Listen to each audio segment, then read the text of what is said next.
Hello बच्चों, कैसे हैं आप सब। I hope you all are fine. बच्चों, आज हम लोग हमारे सुपरपोजिशन ऑफ वेव्स में सिनॉप्सिस देखेंगे, उसका पार्ट 2 देखेंगे एक्चुअली, जिसमें हम लोग स्टेशनरी वेव्स का पार्ट कवर करेंगे। तो आइए हम लोग स्टेशनरी वेव्स का पार्ट कवर कर लेते हैं। डस्टर ले लेते हैं जल्दी से। आइए, तो हम लोग क्या करेंगे, हम लोग हमारे स्टेशनरी वेव्स का पार्ट आज हम लोग कंप्लीट कर लेंगे। तो स्टेशनरी वेव्स के पार्ट में क्या है, सबसे पहले स्टेशनरी वेव होती क्या है, कैसे फॉर्म होती है, फिर कहाँ कहाँ फॉर्म होती है, कितने टाइप होते हैं, एक्सेट्रा एक्सेट्रा। चलिए आइए, तो हमारा मेन मुद्दा आज क्या है, हमारा मेन मुद्दा है स्टेशनरी वेव्स।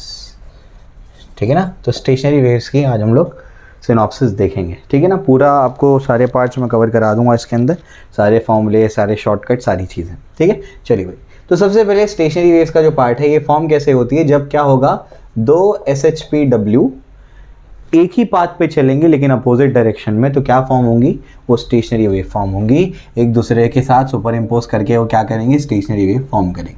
ठीक है ना। तो जैसे एक वेव यहाँ से गई और ये टक्कर खा के क्या होगी, दूसरी वेव ऐसी आएगी, तो ये क्या फॉर्म करेगी, ये अगर ट्रांसवर्स है तो लूप्स के फॉर्म में क्या फॉर्म करेंगे, इन लोग स्टेशनरी वेव फॉर्म करेंगे। इसको स्टेशनरी वेव कहते हैं। ठीक है ना। इतना आपके लिए जानना सफिशिएंट है। अब स्टेशनरी वेव जो है वो लॉन्जिट्यूडनल भी हो सकती है, ट्रांसवर्स भी हो सकती है। ठीक है। इसके बारे में थोड़ा सा मैं आपको बताता हूँ। तो स्टेशनरी वेव जो हमारी होती है वो लॉन्जिट्यूडनल स्टेशनरी वेव भी हो सकती है और ट्रांसवर्स स्टेशनरी वेव भी हो सकती है। लॉन्जिट्यूडनल स्टेशनरी वेव कहाँ बनती हैं, जैसे रेजोनेंस ट्यूब में।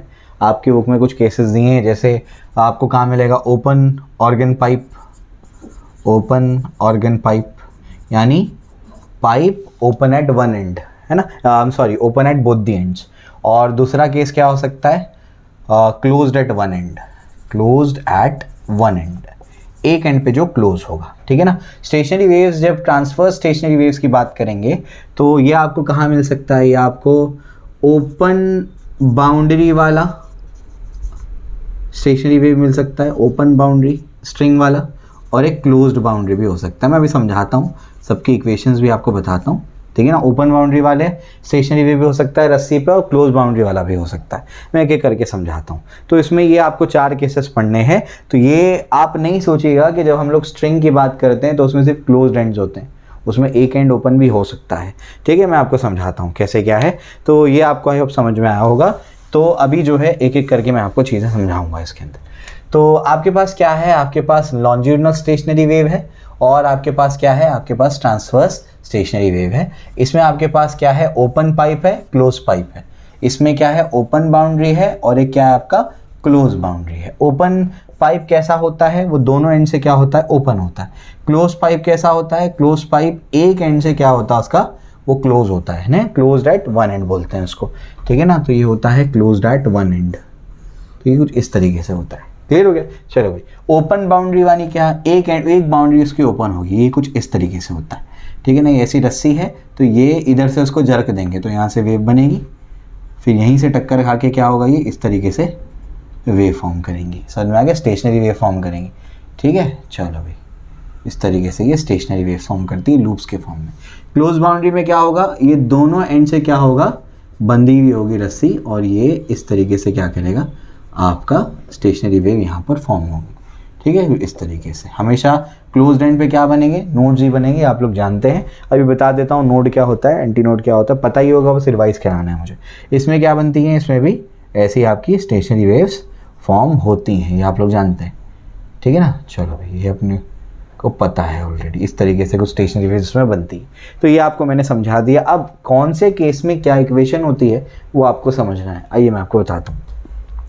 जब हमारा क्या होगा, ओपन एंड वाला केस होगा, ओपन एंड वाला केस, तो ओपन एंड वाले यानी ओपन बाउंड्री होगी, ये देखो ओपन है ना दोनों साइड से। ओपन वाले केस में क्या होगा, इसकी इक्वेशन जो होती है स्टेशनरी वेव की होती है a 2a cos 2 pi x by lambda into sine 2 pi nt।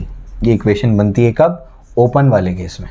तो यहाँ पर भी ओपन बाउंड्री वाला केस है, तो यहाँ इक्वेशन क्या बनेगी, y is equal to 2a cos 2 pi x by lambda into sine 2 pi nt।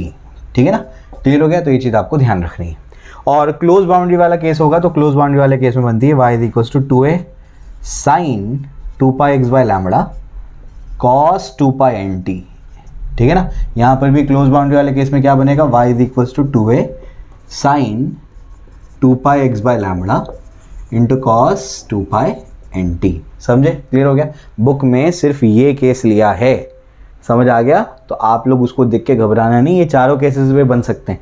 समझ आ गया, क्लियर है। तो क्लोज वाले में क्या बनेगा और ओपन वाले में क्या बनेगा मैंने आपको समझा दिया है, घबराना नहीं इसमें, ठीक है, क्लियर हो गया। इसमें ये जो टर्म होता है, ये जो टर्म होता है, इस टर्म को क्या कहते हैं, इस टर्म को एम्पलीट्यूड कहते हैं, रिजल्टेंट एम्पलीट्यूड। तो रिजल्टेंट एम्पलीट्यूड क्या मिला अपने को, 2a कॉस, ये 2 पाई बाय लैम्बडा क्या होता है, k होता है ना, तो 2a कॉस kx, ये भी हो सकता है। कौन से केस में होगा ये ओपन वाले केस में होगा। और क्लोज वाले केस में क्या बनेगा बताओ, 2a साइन kx बनेगा। समझा, क्लियर हो गया। इसी के हिसाब से पोजीशन ऑफ नोड और एंटी नोड चेंज होता है, क्लियर हो गया। तो इसमें आपको ज़्यादा क्लैरिटी आ सकती है, समझे, क्लियर हो गया। ओपन एंड पे कैसे स्टेशनरी वेव बनेगा समझा ना, ये इधर से पकड़ के क्या करेंगे, इसको जर्क देंगे तो यहाँ से जाएगी वेव, टक्कर खा के रिटर्न आएगी, क्लियर हो गया, इस तरीके से। तो ये आपको मैंने समझा दिया। अब जो है रिजल्टेंट एम्पलीट्यूड में आपको समझा चुका हूँ, कौन से केस में क्या इक्वेशन लगेगी, इसमें बहुत बड़ा कन्फ्यूजन होता है, वो मैं आपका क्लियर कर चुका हूँ, ठीक है ना। अब मैं आपको पोजीशन ऑफ नोड और एंटी नोड समझा देता हूँ। तो हमारे पास रिजल्टेंट क्या आया ओपन वाले केस में, 2a cos kx आया। और क्लोज्ड वाले केस में क्या आया बताओ जल्दी से, क्लोज वाले केस में आया 2a sin kx आया, ठीक है ना, क्लियर हो गया। अब दो चीज़ें होती है आपको ध्यान रखना है, एक होता है नोड, एक होता है एंटी नोड। जब हम लोग ये रस्सी वाला केस देख रहे थे ना, क्लोज वाला केस, तो ये इस तरीके से स्टेशनरी वेव बनी है। तो इसमें ये जो आपके आ रही है ना पोजीशंस पे, ये पोजीशन पे, ये पोजीशन पे जो आ रहा है, ये पोजीशन पे क्या बनता है हमेशा, नोड बनता है। एंड पे भी हमेशा क्या बनता है, रिजिड बाउंड्री पे हमेशा क्या बनेगा, नोड। नोड वो पॉइंट्स होते हैं मीडियम के जिनका डिस्प्लेसमेंट जीरो होता है। और ये जो पार्टिकल्स हैं, ये पार्टिकल क्या कर रहे हैं, देखो मैक्सिमम एम्पलीट्यूड से ऑसिलेट कर रहे हैं, तो इनको क्या बोलते हैं, एंटी नोड। एंटी नोड वो पार्टिकल्स होते हैं जो मीडियम के वो पार्टिकल्स होते हैं जिनका एम्पलीट्यूड सबसे ज़्यादा होता है, जो सबसे ज़्यादा एम्पलीट्यूड से क्या करते हैं, ऑसिलेट करते हैं, ठीक है। चलो भाई, अब नोड कहाँ मिलेगा, ओपन वाले केस में और क्लोज वाले केस में, वो आपको मैं समझा देता हूँ। तो अभी हमारा मुद्दा है position of nodes and anti nodes, ठीक है ना। तो नोड्स और एंटी नोड्स की पोजीशन मैं आपको भी बताता हूँ। कौन से केस में बता रहा हूँ, दोनों के जो ओपन वाले केस है वो बता रहा हूँ, उसमें कहाँ बनेगा। तो हमको ये पता है कि जो भी हमारा नोड होता है, नोड के लिए जो आपका रिजल्टेंट एम्पलीट्यूड है वो क्या होता है, जीरो होता है। ओपन वाले के लिए बात कर रहे हैं तो आर ओ लिख देता हूँ मैं, रिजल्टेंट एम्पलीट्यूड क्या है, जीरो है। तो अगर ये जीरो है तो यहाँ पर आर ओ की जगह क्या लिख देंगे, zero. Zero is equal to क्या होगा, 2a cos, और ये क्या हो जाएगा, kx हो जाएगा। 2a नीचे जाएगा तो जीरो इज इक्वल टू क्या हो जाएगा, ये हो जाएगा cos kx, cos inverse of zero. तो ऐसा लिख देता हूँ, kx इज इक्वल टू क्या होगा, cos इनवर्स ऑफ जीरो। अब cos के टेबल में जीरो कब कब आता है, बोलो, cos के टेबल में जीरो कब कब आता है, cos के टेबल में जीरो आता है 90 पर, है ना, यानी 1 π/2 पर, 3 π/2 पर, 5 π/2 पर, इस तरीके से cos 90 क्या होता है, जीरो होता है। तो π/2 पे आता है, फिर 3 π/2 पे आता है, फिर उसके बाद बताओ 5 π/2 पे आता है, एंड सो ऑन, इस तरीके से, समझे, क्लियर हो गया। तो ये अपने को समझ में आ गया। अब ये k जो होता है वो क्या होता है, 2 π/λ होता है, हम लोग जानते हैं क्या होता है, 2 π/λ। तो ये आपका π/2, ये आपका 3 π/2, ये आपका 5 π/2 एंड सो ऑन, ठीक है, क्लियर हो गया। तो इस तरीके से ये है।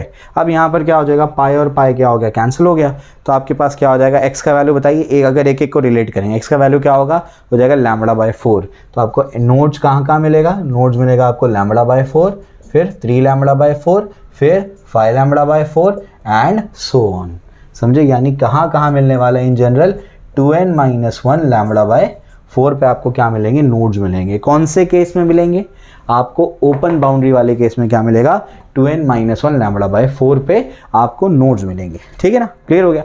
अब इसी तरीके से आप क्या कर सकते हो, एंटी नोड्स भी निकाल सकते हो। पहले इसका नोड कैलकुलेट कर लेंगे, सेम वही कहानी से, वही position of node anti node. Node के लिए क्या कंडीशन है बताइए, नोड के लिए कंडीशन है आर इज इक्वल टू क्या हो जाएगा, zero. Zero is equal to क्या होगा, 2a, ये हो जाएगा आपका क्या है वो, साइन kx है। तो kx का वैल्यू क्या होगा, kx का वैल्यू होगा साइन, ऐसे, हाँ, sine inverse of zero, sine inverse of zero उधर चला गया। साइन के टेबल में जीरो कब आता है, जीरो पे आता है। फिर कब आता है बताओ, जल्दी बोलो। साइन n पाई क्या होता है, जीरो होता है, जीरो पे आता है, पाई पे आता है, 2 पाई पे आता है, 3 पाई पे आता है एंड सो ऑन। समझे? क्लियर हो गया? इस तरीके से तो ये नोड्स की पोजीशन है। तो बताओ जल्दी से क्या होगा। अब इसकी जगह क्या लिखोगे, की जगह पर 2 पाई बाय लैम्बडा। इसलिए बता रहा हूँ ये सारी चीज़ें कैलकुलेट करना कि कहीं भूल ना जाओ तुम। अगर भूल भी जाओ तो उसको ऐसे जल्दी से निकाल लेना, ठीक है ना? क्लियर हो गया एग्जाम में? तो इस तरीके से इसको लिख सकते हैं। तो ये पाई और पाई क्या हो जाएगा, पहले तो ये नोड कहाँ मिलेगा, पहले तो 0 पोजीशन पे मिलेगा। उसके बाद पाई और पाई कैंसिल होएगा तो बताओ कहाँ मिलेगा, लैम्बडा बाई 2 पे मिलेगा। समझ में आ गया? फिर कहाँ मिलेगा बताओ, फिर उसके बाद पाई और पाई फिर से कैंसिल होएगा, फिर कहाँ मिलेगा आपको, देखो 2 पाई पूरा कैंसिल होगा, फिर कहाँ मिलेगा लैम्बडा, यानी कहाँ मिल रहा है, 0 पे मिल रहा है। फिर लैम्बडा बाई 2 मतलब 0.5 लैम्बडा, फिर 1 लैम्बडा, फिर क्या होगा 1.5 लैम्बडा, फिर क्या होगा 2 लैम्बडा, उसके बाद क्या होगा 2.5 लैम्बडा एंड सो ऑन। समझे? क्लियर हो गया? अब बताओ 1.5 लैम्बडा क्या होता है, 1.5 lambda is basically 3/2 lambda, 2.5 lambda is 5/2 lambda. समझे? क्लियर हो गया? तो इस तरीके से ये क्या करेगा, ये पोजीशंस पे आपको क्या मिलने वाला है, ये पोजीशंस पे आपको नोड मिलने वाला है। क्लियर हो गया? चलो भाई, कौन से केस में, क्लोज वाले केस में, कौन से केस में, क्लोज्ड एंड वाले केस में आपको ये पोजीशन पे यानी 0, 0.5 lambda, 1 lambda, 2.5 lambda, 1.5 lambda, 2 lambda, ठीक है ना? इसमें और भी आएगा 1 लैम्बडा, 1.5 लैम्बडा, फिर 2 लैम्बडा, उसके बाद 2.5 लैम्बडा एंड सो ऑन। इस तरीके से आपको समझा दिया मैंने, ठीक है ना? क्लियर हो गया? ये आपको समझा दिया। और भी इसको कर सकते हैं, कैसे करेंगे, इन जनरल क्या मिल रहा है, इन जनरल ये आपको ऐसा कुछ मिला है तो आप इसको क्या लिख सकते हो, 2n time lambda by 4, lambda से मल्टीप्लाई लैम्बडा से डिवाइड कर दिया, यानी ये इवन मल्टीपल ऑफ क्या है, लैम्बडा बाय 4, और ये क्या आएगा, ऑड मल्टीपल ऑफ क्या आएगा, लैम्बडा बाय 4। समझे? क्लियर हो गया? तो वो even multiple of lambda by 4 पे मिलेगा नोट्स, कौन से केस में, क्लोज वाले केस में, और यहाँ पर odd multiple of lambda by 4 पे मिलेगा आपको ओपन वाले केस में, ठीक है ना? तो नोड की पोजीशन बता दी। अब उसी तरीके से एंटी नोड की पोजीशन आप लोग खुद से निकाल सकते हैं, ठीक है ना? तो एंटी नोड की पोजीशन क्या होगी, इसको उलट कर देना। यहाँ पर ओपन वाले केस में क्या होगा, even multiple of lambda by 4 पे आपको एंटी नोड मिलेगा, और यहाँ पर odd multiple of lambda by 4 पे आपको क्या मिलेगा, नोड मिलेगा। वो आप लोग खुद से निकाल सकते हो। तो आई होप मैंने आपके कन्फ्यूजन क्लियर कर दिए हैं, ठीक है? क्लियर हो गया? चलो आगे बढ़ते हैं। आ जाओ, आगे क्या है इसके बाद जो है हम लोगों को नोड एंटी नोड की बात हम लोगों ने कर ली। इसके बाद हम लोगों को ये देखना है कि दो नोड्स के बीच में डिस्टेंस कितना होता है। ये पहले भी बताया था मैंने, फिर से एक बार रिपीट कर देता हूँ। तो ये इस तरीके से अगर कोई स्टेशनरी वेव फॉर्म हो रही है तो ये एक नोड है, ये एक नोड है, जहाँ पर ऐसा लग रहा है गांठ पड़ गई रस्सी में, वो नोड है ना? तो दो नोड्स के बीच में डिस्टेंस कितना होता है, दो नोड्स के बीच में डिस्टेंस होता है लैम्बडा बाई 2 का। क्यों? ये एक पूरी वेव है, तो ये पूरी वेव है, तो ये क्या आधी वेव है? तो अगर पूरी वेव का लैम्बडा क्या होता है, लेंथ होता है, तो आधी वेव का क्या होगा, लैम्बडा बाई 2 होगा। ये देखो, ये एंटी नोड है, ये आपका नोड है, ये आपका नोड है, तो नोड और एंटी नोड क्या होगा, अब आधी वेव का भी आधा, आधी वेव का आधा है लैम्बडा बाई 4, यानी क्या, देखो ध्यान से, नोड के बीच में डिस्टेंस कितना होता है, lambda by 2, node anti node के बीच में डिस्टेंस कितना होता है, लैम्बडा बाई 4। क्लियर हो गया? समझ में आ गया? तो इस तरीके से आपको समझा दिया मैंने। अब जो है इसके बाद आगे बढ़ते हैं। आगे क्या है, ये आप लोगों को ध्यान रखना है। दो एंटी नोड के बीच में डिस्टेंस भी क्या होगा, वो भी लैम्बडा बाई 2 होगा। अब इसके बाद नेक्स्ट पार्ट पे चलते हैं। नेक्स्ट पार्ट इसका क्या है, नेक्स्ट पार्ट इसमें ये है कि हम लोग वेलोसिटी ऑफ ट्रांसवर्स वेव जो लिखते हैं वो क्या होता है, √T/m होता है। T क्या है, रस्सी का टेंशन है, M क्या है, मास पर यूनिट लेंथ है। समझ में आ गया? तो T क्या है, रस्सी में टेंशन, और M क्या है, मास पर यूनिट लेंथ, ठीक है ना? चलो भाई, अब इसको अलग अलग फॉर्मेट्स में भी हम लोग लिख सकते हैं, वो सभी फॉर्मेट में आपको बता देता हूँ। तो जो आपका टेंशन है, ये आपका जो स्मॉल m है, इसको मैं क्या लिख सकता हूँ, इसको मैं लिख सकता हूँ ρ/r²।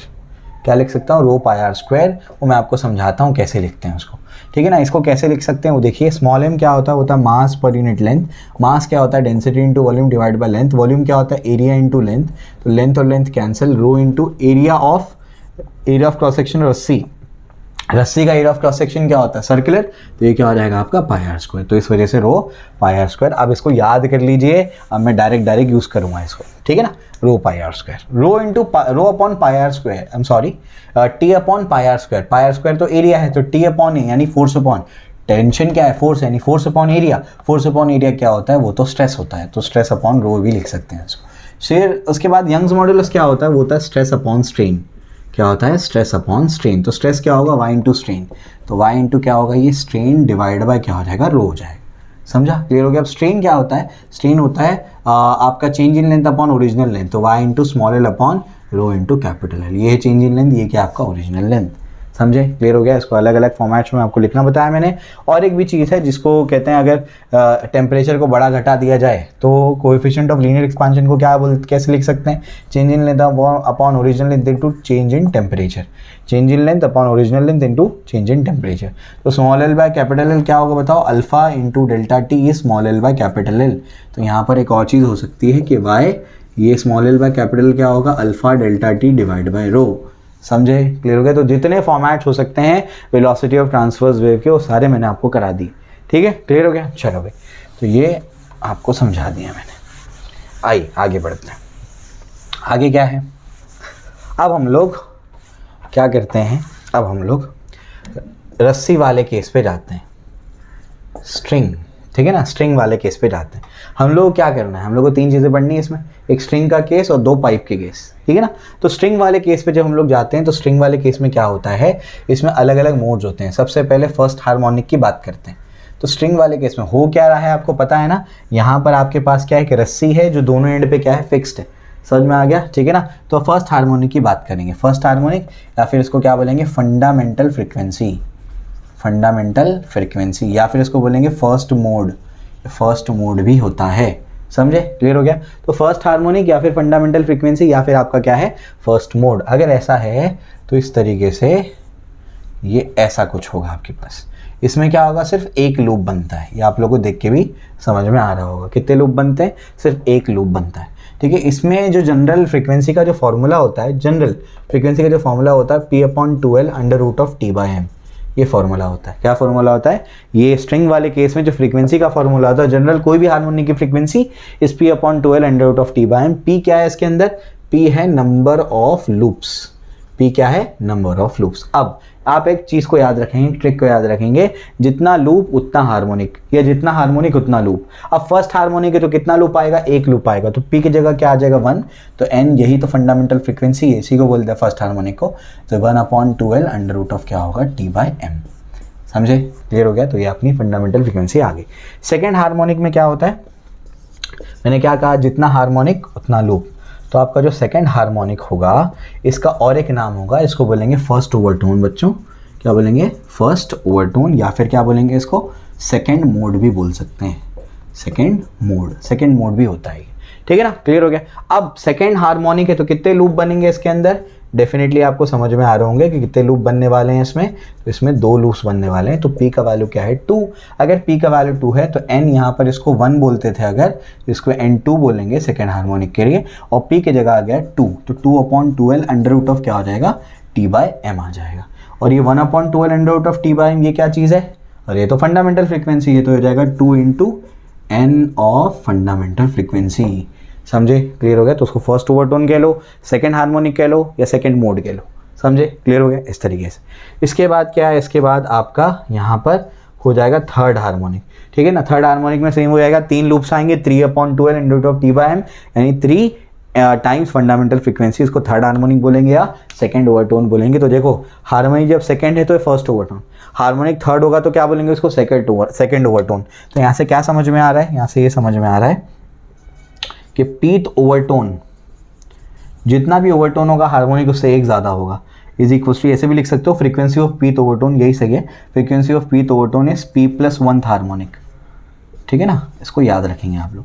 P की जगह K इस्तेमाल करो तो बेहतर है, क्योंकि हम लोग जो है P जो है नंबर ऑफ लूप्स के लिए यूज़ कर चुके हैं। ठीक है ना, तो Kth overtone is equal to K+1 harmonic, ये इसका शॉर्टकट है। और इसमें जो स्ट्रिंग वाला केस है, इसमें all harmonics are present, all harmonics are present, even भी है और ऑड भी है, even as well as odd.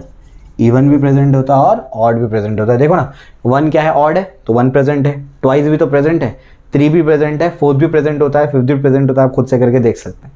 तो इस वजह से सारे हार्मोनिक्स प्रेजेंट होते हैं इसके अंदर।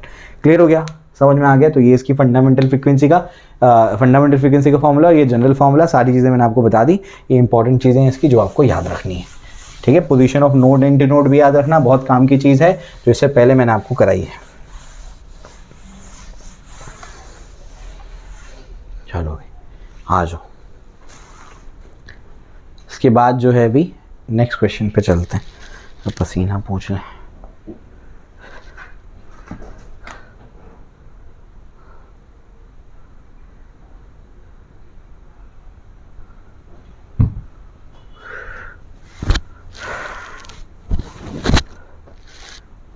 चलिए आइए, तो अब जो है उसके बाद नेक्स्ट पार्ट पे चलते हैं, ठीक है ना। तो यहाँ तक आई होप आपको समझ में आ गया होगा।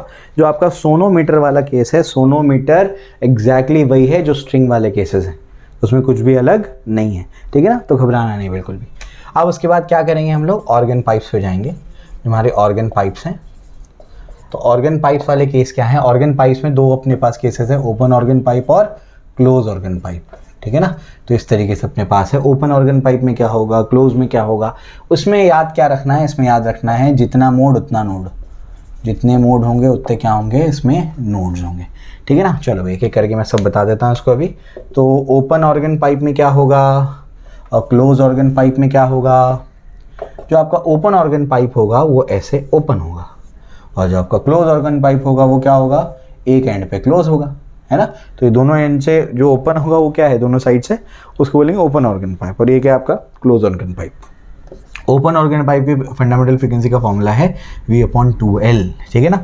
ये इसकी टोटल लेंथ क्या है, L है, ठीक है ना। इसकी लेंथ क्या है पाइप की, L है, ठीक है ना। क्लियर हो गया। क्लोज ऑर्गन पाइप के फंडामेंटल फ्रीक्वेंसी का फॉर्मूला क्या है, V/4L। याद करने के ट्रिक क्या बताया था मैंने, ये आपके पास क्या है C, देखो A B C आता है, C की पोजीशन क्या है, थर्ड, थर्ड के बाद क्या आएगा, फोर्थ, तो 3 4 3 4, ऐसे याद रखने में आसानी होगी। यहाँ 4 है तो यहाँ अपने आप 2 है, समझे, क्लियर हो गया। एक याद कर ले तो दूसरा अपने आप याद हो जाएगा, ठीक है। और एक भी आपको पता है कि यहाँ पर जो एंड करेक्शन की वजह से यहाँ पर क्या होता है, नोड जो है बेसिकली थोड़े से एंटी नोड जो है वो ऊपर की तरफ चले जाते हैं, तो यहाँ पर एंड करेक्शन ऐड करना पड़ता है, तो ये ई ऐड करना पड़ता है। इस वजह से इसकी जो स्मॉल एल लेंथ ले लेते हैं हम लोग, क्या लेंथ ले लेते हैं, स्मॉल एल। तो टोटल लेंथ क्या बनेगी बताओ, 2 इंटू इसका तो दोनों एंड से खुला हुआ है, तो एल प्लस क्या करना पड़ेगा, इधर का भी ई लेना पड़ेगा और इधर का भी ई लेना पड़ेगा, तो क्या होगा L+2E।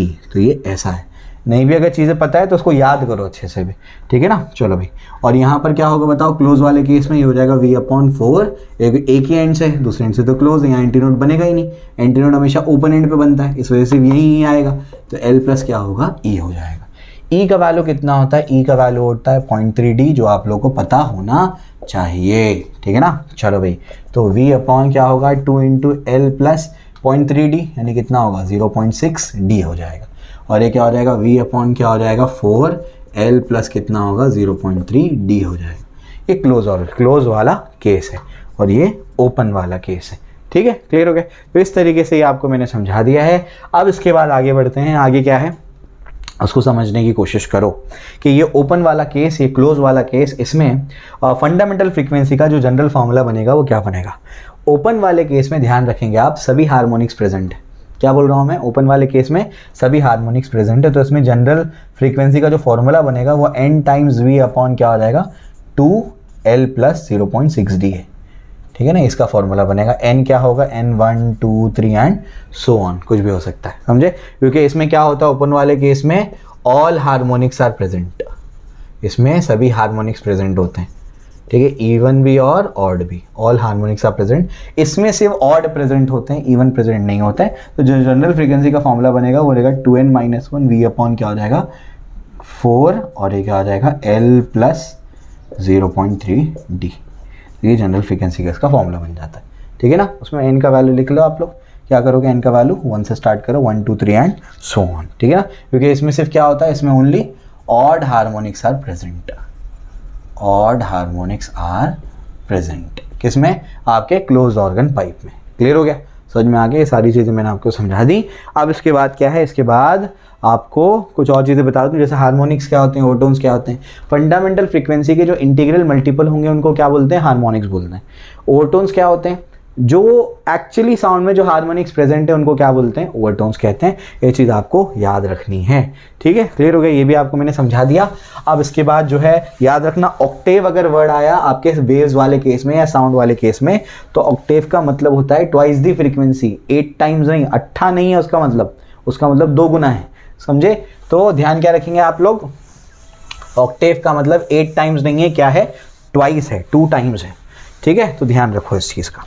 इसके बाद आगे बढ़ते हैं, आगे क्या है, यूनिसन वर्ड आया मतलब क्या, दोनों नोट्स की फ्रीक्वेंसी सेम है, ठीक है, क्लियर हो गया, ध्यान रखना इस चीज़ का, ठीक है। उसके बाद जो आपका है क्या कहते हैं उसको, रेजोनेंस ट्यूब।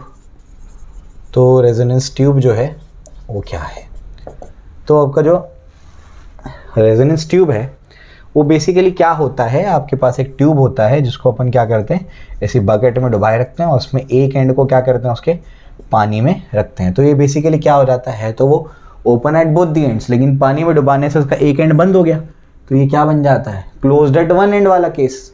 ये सेम वही केसेस है, क्लोज्ड एट वन एंड वाले केस। समझे, क्लियर हो गया? तो बिल्कुल घबराने का नहीं है इसके अंदर। तो इसमें आपको क्या करते हैं आप लोग यहाँ पर ट्यूनिंग फोक से रेजोनेंस क्रिएट करते हैं और नॉन ट्यूनिंग फोक की फ्रीक्वेंसी वगैरह निकालने में इसको यूज़ करते हैं। तो यहाँ पर ट्यूनिंग फोक का आप क्या करते हैं, वाइब्रेट करवाते हैं। इससे यहाँ पर क्या होगा, ये वाइब्रेशन यहाँ पर जाएगा, एयर कॉलम वाइब्रेट करेगा, और अगर एयर कॉलम की नेचुरल फ्रीक्वेंसी और ट्यूनिंग फोक की फ्रीक्वेंसी मैच कर जाएगी तो आपको क्या सुनाई देगा, रेजोनेंस सुनाई देगा। तो अपन क्या करते हैं, अपन ना ये पाइप को हल्के हल्के से क्या करेंगे, पानी से निकालते जाएंगे या पानी में एंटर करते जाएंगे। पानी से निकालते जाएंगे तो देखो ये जो आपका पानी है निकालते जाएंगे तो यहाँ पर ये पानी नीचे की तरफ आया या ये ऊपर की तरफ चल गया, तो यहाँ पर जो लेंथ होगी ना एयर कॉलम की वो वेरी करती जाती है, उसको अपन बहुत आसानी से वेरी कर सकते हैं। तो आपको जो रेजोनेंस सुनाई देगा दोनों फ्रीक्वेंसी मैच करने पर, उतना आपको याद रखना है। L1 प्लस ई, L1 क्या, पहले ये लेंथ पे आपको रेजोनेंस सुनाई दिया, ई क्या उसका एंड करेक्शन, तो λ/4 पे सुनाई देता है। समझे, क्लियर हो गया? क्यों, अरे वो क्लोज्ड एट वन एंड वाला केस। और L2 प्लस ई क्या हो जाएगा, 3 λ/4 पे दूसरा आपको रेजोनेंस सुनाई देता है। तो पहले ये लेंथ पे सुनाई देता है और फिर अब क्या करते हो, पाइप को बाहर निकालते रहते हो थोड़ा थोड़ा करके, और फिर आपको 3 λ/4 पे क्या होता है, वो दूसरा रेजोनेंस आपको सुनाई देता है। अब यहाँ पर क्या कर सकते हैं, यहाँ पर दोनों को डिवाइड कर सकते हैं, डिवाइड भी कर सकते हैं और लैम्बडा का वैल्यू भी निकाल सकते हैं, बहुत सारी चीज़ें कर सकते हैं। सबसे पहले क्या करते हैं, सबसे पहले हम लोग क्या इसको डिवाइड कर देते हैं। इसको डिवाइड करेंगे तो बताओ क्या होगा, ये हो जाएगा आपका L2 plus E divide by क्या होगा, L1 प्लस ई क्या होगा, 3 λ/4 डिवाइड बाय क्या होगा, λ/4। ये दोनों कैंसिल हो गया, क्या बचेगा 3। तो L2 plus e is equals to क्या होगा, 3 L1 प्लस ई हो जाएगा। ठीक है, तो बताओ क्या होगा, L2 plus e is equals to क्या होगा, 3 L1 प्लस क्या होगा 3e। तो बताओ जल्दी से क्या होगा, हो जाएगा L2 माइनस 3L1 और ये क्या होगा 3 माइनस 2e, है ना, 3 minus E will be 2e। तो क्या हो जाएगा L2 minus 3L1 divide by 2, this is and correction for resonance tube. तो रेजोनेंस ट्यूब के लिए एंड करेक्शन का ये फॉर्मूला बन जाता है। क्लियर हो गया? चलो भाई, ये भी आपको मैंने बता दिया। और इसकी वेलोसिटी भी आप लोग लिख सकते हैं 2 टाइम्स जो भी आपका लैम्बडा जो भी आपका बनेगा उसको आप लोग लिख सकते हैं। ठीक है, क्लियर हो गया? तो ये जो है मैंने इसको आपको समझा दिया है। अब इसके बाद जो है, इसके बाद वो कैसे निकालेंगे, इसमें से इसको माइनस कर देंगे तो वहाँ से क्या मिलेगा, लैम्बडा मिलेगा। समझ आ रही बात क्या बोल रहा हूँ मैं ना?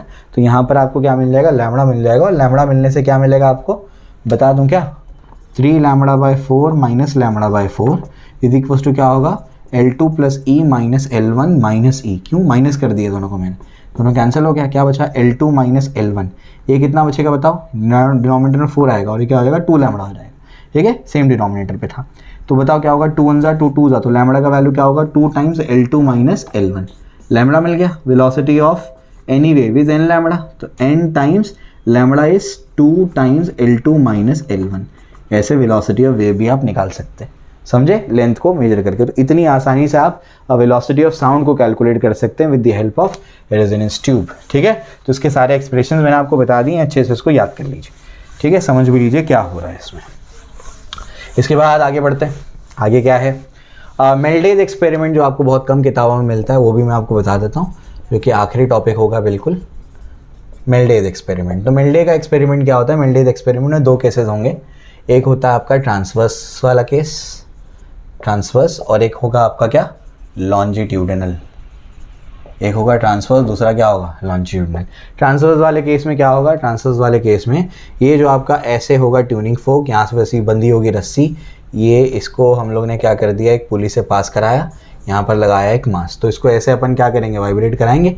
ऐसे वाइब्रेट कराएंगे तो इस तरीके से इसमें क्या बनेंगे, रस्सी में लूप्स बनेंगे। ठीक है, क्लियर हो गया? ठीक है ना? तो इस तरीके से ये आपका केस बन जाता है, एक ट्रांसवर्स केस और दूसरा क्या आपका लॉन्जिट्यूडिनल केस बन जाता है। ठीक है ना? ठीक है, ये ऐसे बना उसको, ये ऐसे है, ट्रांसवर्स वाला केस ऐसा है, ऐसे वाइब्रेट करेगा, ये लेंथ है और ये ऐसे वाइब्रेट कर, मतलब उसको परपेंडिकुलर, ये केस है वो। ठीक है ना? लॉन्जिट्यूडिनल वाला केस ये होता है, इसके एंड से इसको बांध दो, यहाँ से आप लोग क्या करो, एक पुली से इसको पास कराओ रस्सी को, और एक एंड पे क्या लगा दो, मास लगा दो।